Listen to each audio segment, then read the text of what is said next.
SECOH Pump Maintenance Guide. Accessing the filter. Attention! Please always make sure the mains cable is unplugged before starting your work. Gaining access to the filter compartment of a SECOH pump is a very simple process. Simply undo the single screw located centrally on the top cover and then pull up the cover. Once up, the filter compartment is visible. Pull out the filter and check the gaskets in the lid. It's a good idea to do this once every 3 to 4 months. The filter should be dry and the only dirt on it should therefore be dry dust. If there is any trace of a sticky residue, this is a sure sign of moist and foul air getting into the pump. This needs to be investigated quickly as foul air will corrode the internal electrics and will wreck your pump. Damage caused by foul or oily air or flooding isn't covered by the warranties, so it's best to fix the cause of the problem as fast as you can. If any signs of foul air are apparent, you would be well advised to extend the pipe work to enable you to relocate the pump. It's very important the pump can only breathe in clean, fresh air. Clean the inside of the filter cover, for example with a brush.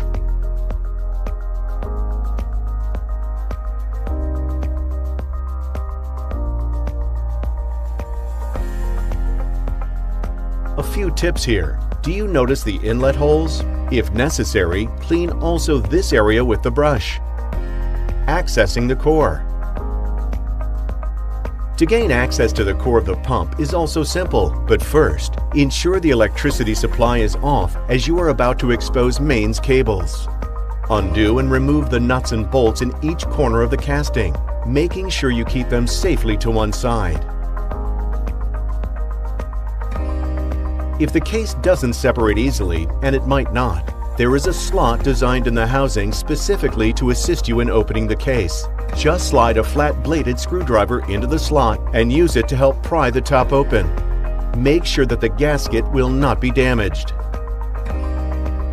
You should now be able to carefully lift the top casting away from the base, tipping it backward so you don't pull on the cables too much. Lift off the ring of acoustic padding and set aside. Undo the 4 screws holding the cover to the core unit.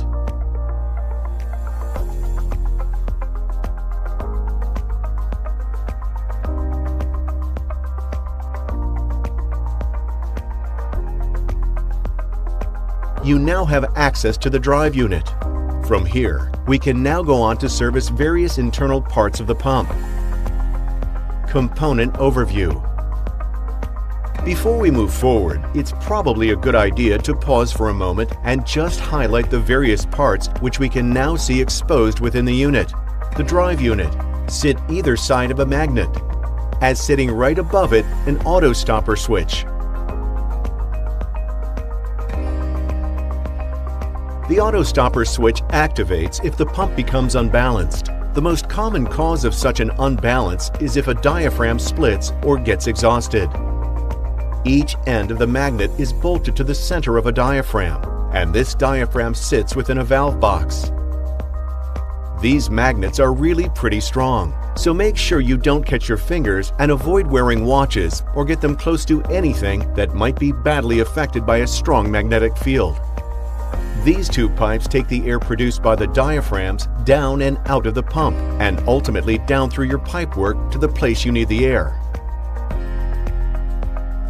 One of the most common maintenance procedures you are likely to have to undertake is to replace a torn diaphragm. These discs operate very fast for thousands of hours a year and are naturally subject, eventually, to material fatigue. Disassembly. To get to the diaphragms, we need to remove the valve boxes and take the diaphragms off the ends of the magnet, which actually moves them. Since the diaphragms of the smaller JDK series up to JDK 80 center themselves, using spacers is not essential. We recommend using them anyway. You'll need 4 of them, 2 on each side. Please remove them only after reassembling the new parts. Starting one side, remove the 4 screws and washers retaining the valve box. Slacken the clip on the pipe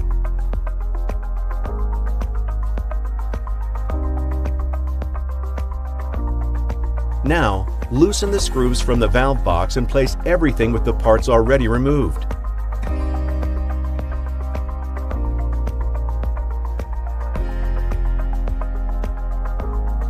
Pull off the valve box, exposing the diaphragm. Take a spanner of the correct size and undo the retaining nut from the center of the diaphragm.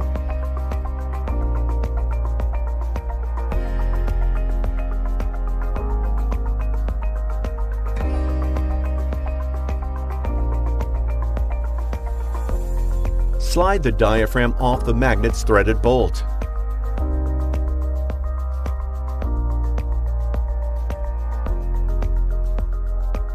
Open the repair or diaphragms kit. Remove the new diaphragms from the service kit.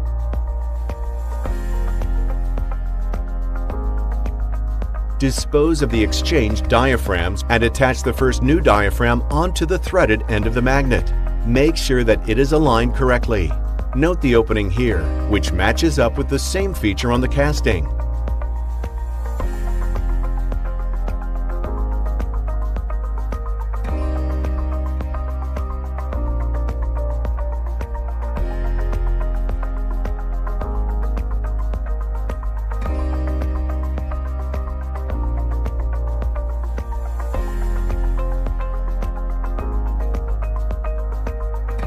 Then repeat the other side.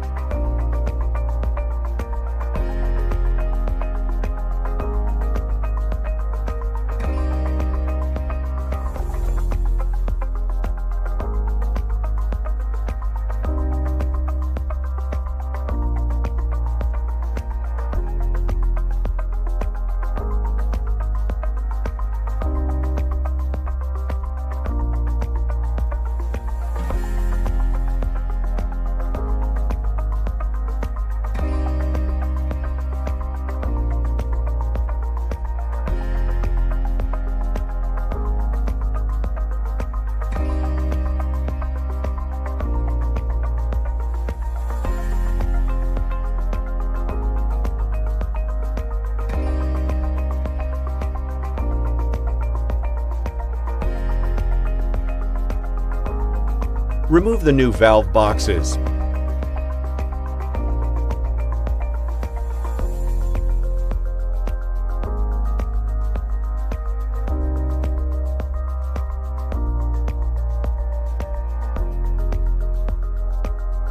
The old valve boxes can now be discarded. Take a firm grip on the valve box and screw all 4 Phillips screws back in to fix the valve box in place.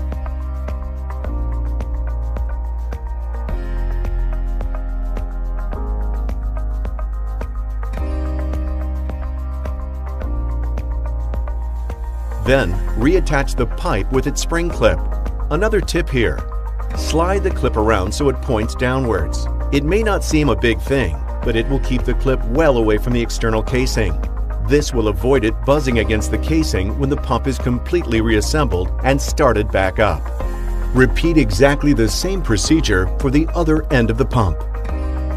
In the further course of the airflow, or when connecting the peripheral devices, air hose, valve blocks, aerators, etc., it must be ensured that the sum of the resulting pressure losses due to cross-section reduction, opening pressure, and maximum water column at no time exceeds the permissible maximum back pressure of the compressor. The resulting damages cannot be claimed as warranty.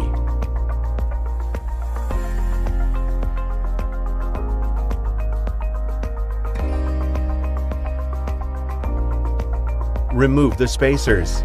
It's useful to keep the spacers from the service kits for future repairs, as they aren't available separately. Reassembly. The final stage in any service is to put the pump back together again. Check it starts okay, and then put it back into your installation. Slide the magnet back into place between the 2 coils in the center of the core. Try to make sure the magnet is as central as possible. If you have the spacers, this will make your life quite a bit easier. But you still might need to use a flat-bladed screwdriver to gently coax the magnet to align centrally. You need to make sure the auto stopper switch is centralized. Actually, it might already be okay, but it's worth just checking. The switch can be pretty stiff, so if it doesn't centralize by finger pressure alone, you might want to ease it over with a flat-bladed screwdriver. If it's not centralized when you reinstate the power supply to the pump, it will not restart. Now, replace the internal core's top back down on the core casting with the imprint on the top side.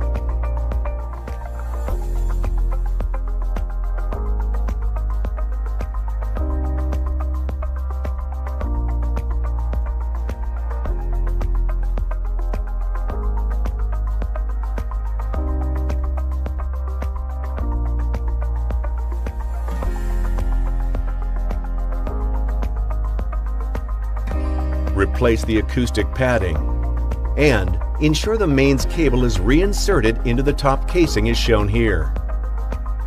Now, lift the top casting back into place, ensuring you have not trapped any cables. Replacing the nuts, washers, and bolts back in each corner of the casing.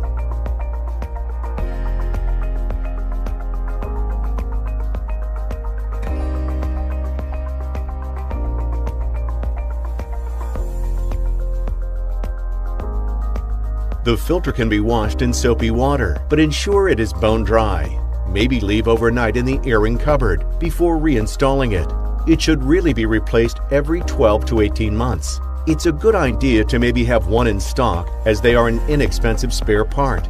This is also valid for the gaskets in the lid. Remove the new gaskets from the service kit and place them in the pump cover.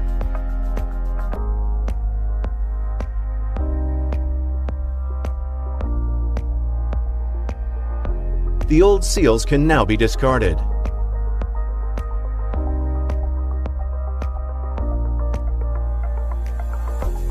Put the cover back on top of the housing and tighten the screw firmly.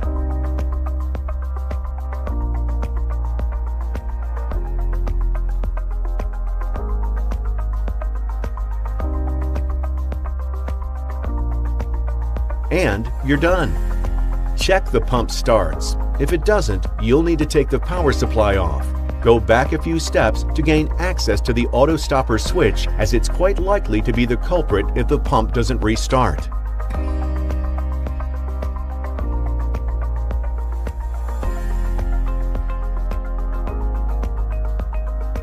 Maintenance instructions for SECOH pumps powered by BIBUS.